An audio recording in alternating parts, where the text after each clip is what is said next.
اب پھر جناب فقہی احکام مسائل شروع ہو گئے ہیں روزوں کے، یعنی یہ روحانی اپیکس تھا یہ والی آیت، رمضان کا روحانی مقصد، یعنی ایک اعمال کا ظاہر ہے اور ایک اس کی ہے روحانی چیز۔ احل لکم لیلۃ الصیام الرفث الی نسائکم، حلال کر دیا اللہ نے رمضان کی راتوں میں تمہارا اپنی بیویوں کے ساتھ تعلق قائم کرنا۔ ہن لباس لکم،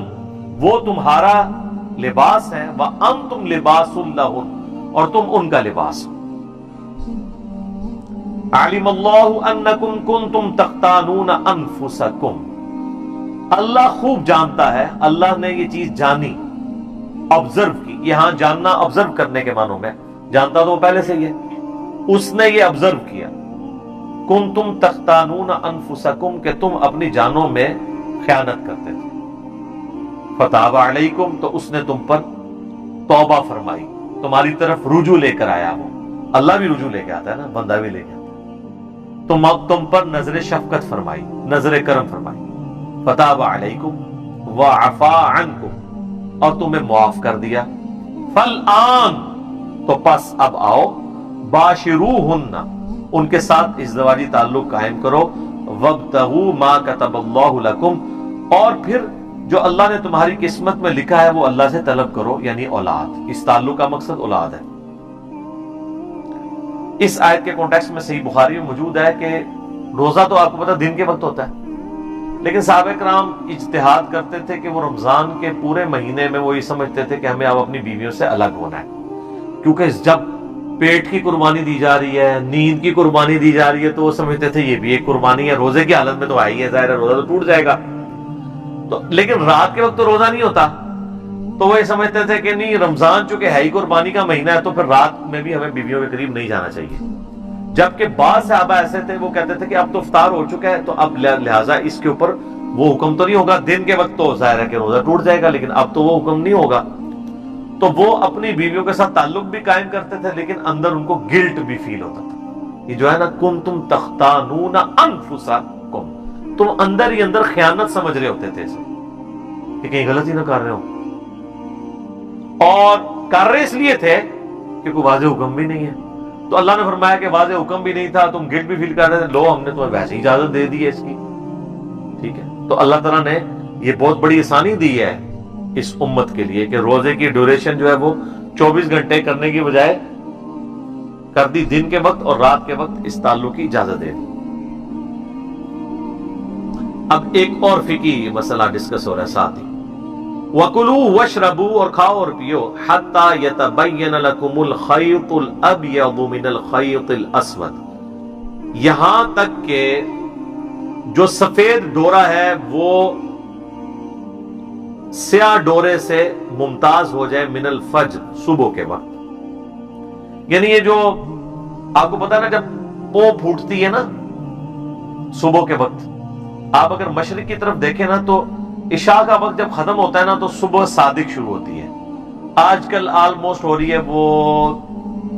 3:50 پہ آلموسٹ، تو 3:50 پہ جو ہے وہ فجر کا وقت داخل ہوتا ہے، تو اگر آپ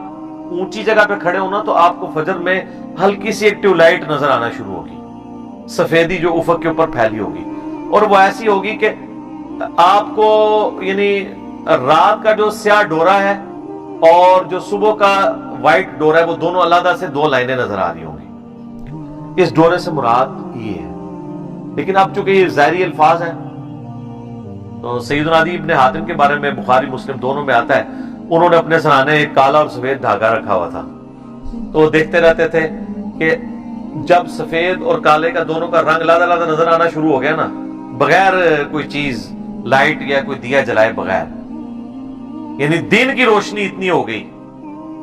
تو اس وقت تک وہ کھاتے رہتے تھے۔ نبی علیہ السلام تک بات پہنچی تو آپ نے فرمایا تیرا تکیہ بہت بڑا ہے جس کے نیچے آسمان کے سیاہ اور سفید ڈورے آ جاتے ہیں، اس سے مراد تو وہ آسمان کے سفید اور سیاہ ڈورے۔ اب خیر یہ آج کل تو بہت آسان ہے،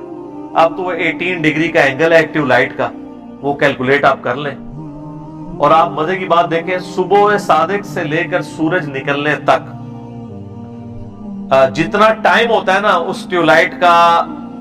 آہستہ آہستہ روشنی بننے میں، اتنا ہی غروب سے لے کے عشاء تک ہوتا ہے، ریورس ہوتا ہے۔ اسی لیے جو فجر کا ٹائم ہے نا اتنا ہی ٹائم اس دن مغرب کا بھی ہوتا ہے۔ یعنی فجر اگر سپوز 3:54 پہ فجر کا وقت داخل ہو رہا ہے اور آلموسٹ جا کے تقریباً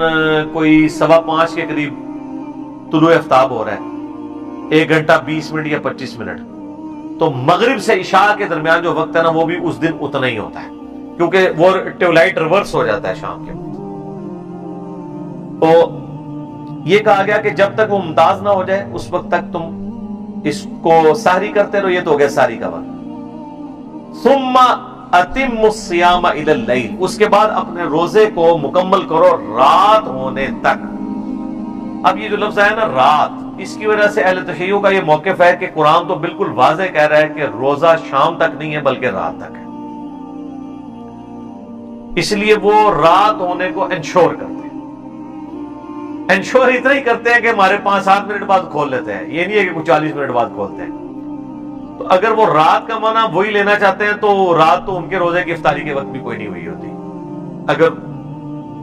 رات کی سیاہی مراد لی جائے، کیونکہ آپ کو پتا ہے کہ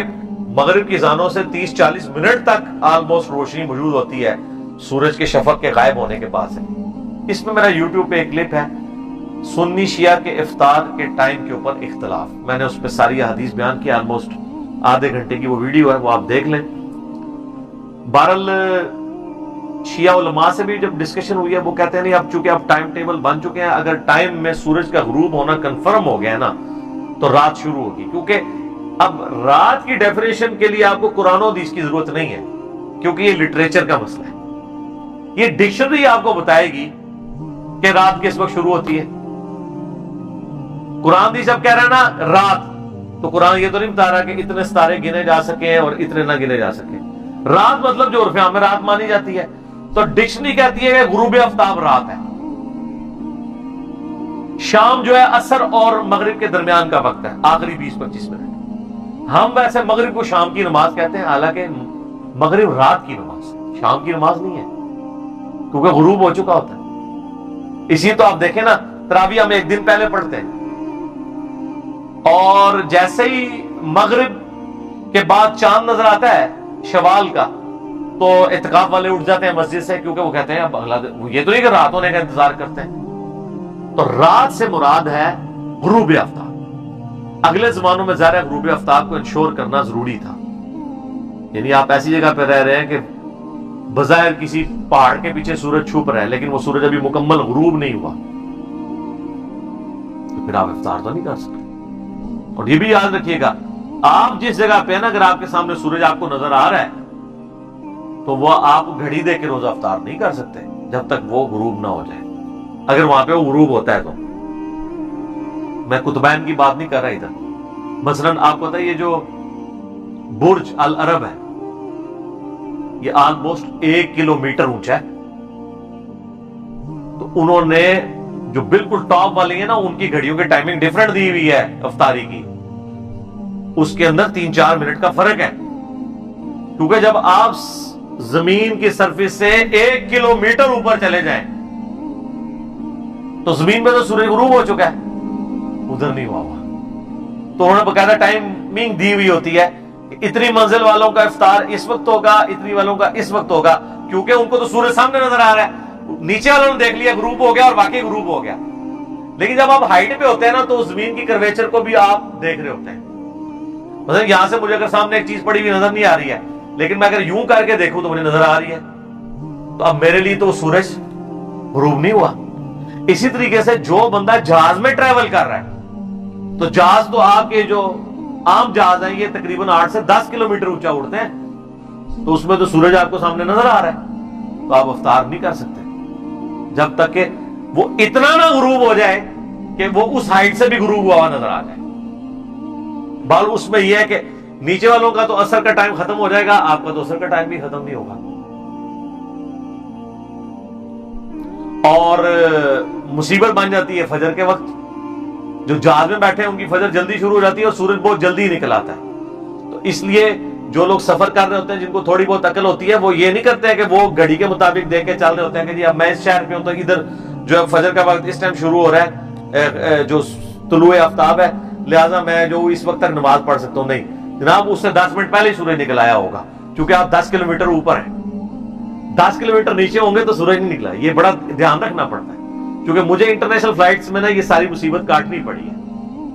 تو وہ مجھے آئیڈیا ہو جاتا ہے کہ واقعی یار یہ تو اب ادھر یہ تو گھڑی بتا رہی ہے کہ جی سورج نکلنے میں بھی 10 منٹ ہے، سورج میرے سامنے نظر آ رہا ہے، میں کس طرح مان لوں کہ اب فجر کا وقت ہے؟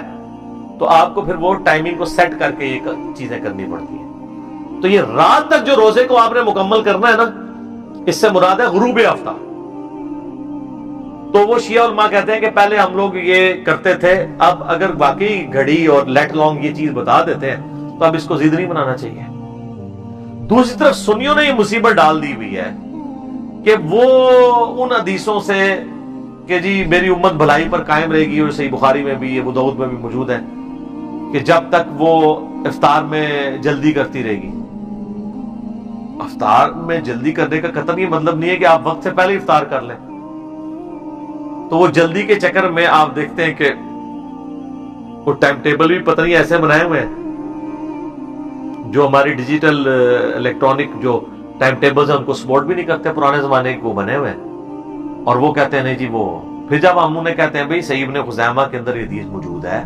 باقی کتابوں کے اندر، کہ نبی علیہ السلام کو عذاب دکھایا گیا ان لوگوں کا جو وقت سے پہلے روزہ افطار کر لیتے. وہ کہتے ہیں جی وہ تو یہودیوں کے بارے میں، یعنی جس طرح ہم بریلویوں کو کہتے ہیں نا کہ یہ قرآن میں جو ہے وہ غیر اللہ کو پکارنے کے بارے میں چیزیں وہ کہتے ہیں تو بتوں کے بارے میں. تو آپ ہمیں کیوں بتا رہے ہیں؟ پھر ہم انہیں کیا بتاتے ہیں اس پہ کہ یار جسے فٹ اسے گفٹ. سنن ابن ماجہ میں حدیث ہے کہ اونچی آمین سن کے یہودی چڑھتے ہیں. تو اہل حدیث تو یہ انفیوں کے اوپر لگاتے ہیں حدیث، وہ چیختے رہتے ہیں کہ یہ تو یہودیوں کے بارے. وہ کہتے ہیں نہیں، بات یہ کہ یہودی چڑھے یا مسلمان چڑھے، چونکہ جرم وہ ایک کر رہا ہے تو سزا ایک ہے. تو سر اگر اہل حدیث 5 منٹ پہلے روزہ کھولتے ہیں تو اب انہوں نے بریلویوں والے آرگومنٹ کرنے شروع کر دیے کہ جی چونکہ وہ یہودیوں کے بارے میں تو آپ یہودیوں والے کام شروع کر دیں گے. اچھا آپ مجھے یہ بتائیے کہ داڑھی منڈانا ہے کے بارے میں جو ہے کہ یہود و نصارہ کی مخالفت کرو کہ داڑھیاں مڑاتے ہیں، تم نہ داڑھیاں یعنی مڑاؤ، داڑھیاں بڑھاؤ. اب اگر کوئی مسلمان داڑھی مڑاتا ہے تو ہم اسے تو کہیں گے نا یہ یہود و نصارہ والا عمل ہے. وہ یہ تو نہیں آگے سے کہہ سکتا یہ تو یہود و نصارہ کے بارے میں، میرے بارے میں تو ہے ہی نہیں ہے. ہم اسے کیا کہیں گے؟ یہ عمل ان کے والا ہے. تو یہاں پر بھی روزہ جلدی نہیں افطار ہونا چاہیے. ہمارے جرم شہر کے آپ نقشہ اٹھا کے دیکھ لیں، آپ ڈیجیٹل واچ لا کے رکھی ہے، وہ ڈیجیٹل واچ بتا رہی ہے ان کے 5-6 منٹ کی افطاری پہلے ہو رہی ہے. دارالاسلام پبلیکیشن دنیا میں اہل حدیث کا سب سے بڑا ادارہ ہے، ان کے آپ ٹائمنگز دیکھیں، نماز کی، غروب آفتاب کی دیکھیں، ان کی ٹائمنگ سے بھی فرق ہے. تو بہتر یہ ہے کہ آپ گھڑیوں کو اور مسلم پرو کو، اسلام 360 سلاٹ ٹائم، یا سب سے بہتر ہے گوگل میں لکھیں. بعض کا دن کے آپس میں بھی 1-2-3 منٹ کے فرق آ جاتے ہیں، وہ اتنے بڑے فرق نہیں ہوتے ہیں. اس میں آپ پھر احتیاط کریں کہ سحری میں آپ اس کو فالو کریں جو سب سے پہلے ختم سحری بتا رہا ہے، اور افطار میں آپ اس کو فالو کریں جو سب سے آخر میں افطار کا ٹائم بتا رہا ہے. میں تو الحمدللہ افطاری میں بھی آلموسٹ 5 منٹ کی احتیاط کرتا ہوں، اور سحری میں. تو یہ جو ہے نا کہ افطار میں جلدی کرنا، مراد یہ ہے کہ کوئی اتنا روزہ لیٹ نہ کر دے کہ وہ 20-25-30 منٹ گزر جائیں، وہ ناپسندیدہ ہے. تو اتنا تو کوئی بھی نہیں کر رہا ہوتا. تو یہ شیعہ کے اوپر لگا رہے ہوتے ہیں، یہ لیٹ کر رہے ہوتے ہیں. شیعہ کدھر؟ ہمارے ٹائمنگ میں آلموسٹ، بلکہ جب سے ہم نے لوگوں کو ایجوکیٹ کیا تو آلموسٹ شیعہ کا سنی کا ٹائم ایک جیسے ہی ہے. سنی کو 2-3 منٹ آگے چلے جائیں تو شیعہ 2-3 منٹ پیچھے آ جائیں، درمیان میں کنسیسز کر لیں تو آلموسٹ ٹائم وہی ہے.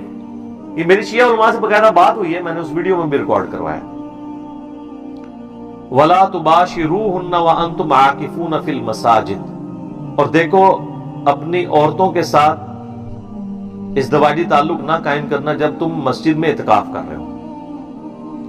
یعنی اب یہ نہیں تم پلی لے سکتے کہ چونکہ رمضان کی راتوں میں یہ تعلق قائم کرنا جائز ہے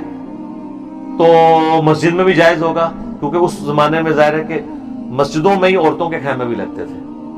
تو جب اعتکاف کر رہے ہیں میاں بیوی مسجد کے اندر، تو میاں بیوی اگر ایک خیمے میں مسجد کے اندر اعتکاف کر رہے ہیں، جس طرح آج بھی ارمین میں لوگ اعتکاف جب کرتے ہیں تو اپنی بیویاں ساتھ ہی انہوں نے ٹھہرائی ہوتی ہیں، کھانا پینا سب کچھ اکٹھا کر رہے ہوتے ہیں، باہر میں یعنی وہ نماز کے لیے علیحدہ کر لیتے ہیں۔ ویسے تو اصول ہونا چاہیے کہ خیمے لگنے چاہیے، جب اگر ایک فیملی کا خیمہ لگے گا، خیمہ ہی سنت ہے نا، بخاری مسلم میں آتا ہے امہات المومنین کے خیمے باقاعدہ لگتے تھے مسجد نبوی کے اندر اعتکاف کے لیے۔ اب اگر ایک بندہ اپنی فیملی کے ساتھ کسی مسجد میں اعتکاف کر رہا ہے تو وہ ایک خیمہ لگائے گا جس میں اپنی پوری فیملی لے کے بیٹھے گا، لیکن اب پاکستان میں یا مسلمان ممالک میں یہ ممکن نہیں رہا، ویڈیو کیمرے کے فتنے کی وجہ سے، سیکیورٹی ایشوز کی وجہ سے، ورنہ سنت طریقہ تو یہی ہے۔ تو وہاں پہ کوئی میاں بیوی مسجد میں اپنا یہ تعلق قائم نہیں کر سکتے، ورنہ اعتکاف ٹوٹ جائے گا۔ یہ نہیں کہہ سکتے کہ دن کے وقت تو روزے کے، رات کو تو اجازت دی ہے، تو اللہ نے جو پیچھے اجازت دی ہوئی تھی نا کہ رات کے وقت اپنی بیویوں کے ساتھ تعلق قائم کر سکتے ہو، اس اجازت کو اس شرط کے ساتھ رکھا ہے کہ مسجد میں اعتکاف کرنے والے کو اجازت نہیں ہے۔ یہ بھی ہو سکتا ہے، آپ کو میں نے بتایا نا بخاری مسلم میں حدیث ہے، نبی علیہ السلام تو اپنی بیوی صفیہ کو گھر تک چھوڑنے آئے تھے۔ آپ کو زیادہ سیاںا بنے ہو کہ جی رات کے وقت تو آپ گھر بھی آ سکتے ہیں، کھانا کھانے کے لیے بھی آ سکتے ہیں، بیوی کو چھوڑنے بھی آ سکتے ہیں، تو باقی کوئی جو ہے وہ کوئی اور حقوق پورے کرنے کے لیے بھی پہنچ جائے، اگر آپ مسجد میں اعتکاف کر رہے ہیں تو اس کام کے لیے آپ اپنے گھر نہیں آ سکتے، ٹھیک ہے جی، نہ مسجد میں یہ کام کر سکتے ہیں۔ تلک حدود اللہ، یہ اللہ کی حدیں ہیں، ولا تقربوها، اور دیکھنا اس کے قریب بھی مت پھٹکنا۔ لوگ تو کہتے ہیں یار وہ اللہ تعالیٰ اتنی باریکیاں نہیں دیکھتا ہے، تو اللہ تو کہہ رہا ہے قریب بھی نہیں آنا اس کے، اللہ باریک بین ہے، یہ ذہن میں رکھیے۔ کذالک یبین اللہ آیاتہ للناس، بالکل اس طریقے سے اللہ تعالیٰ اپنی آیات کھول کھول کر بیان کرتا ہے لوگوں کے لیے، لعلہم یتقون، تاکہ لوگ تقوی کی روش اختیار کریں۔ دیکھیں کتنی کھول کھول کے بیان کیے ہیں، جتنے فقہی احکام و مسائل ہیں،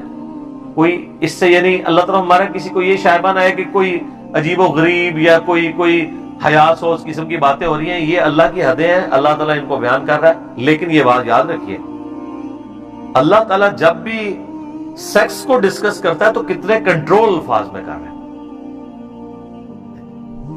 لمٹ کہیں بھی کراس نہیں ہوتی ہے،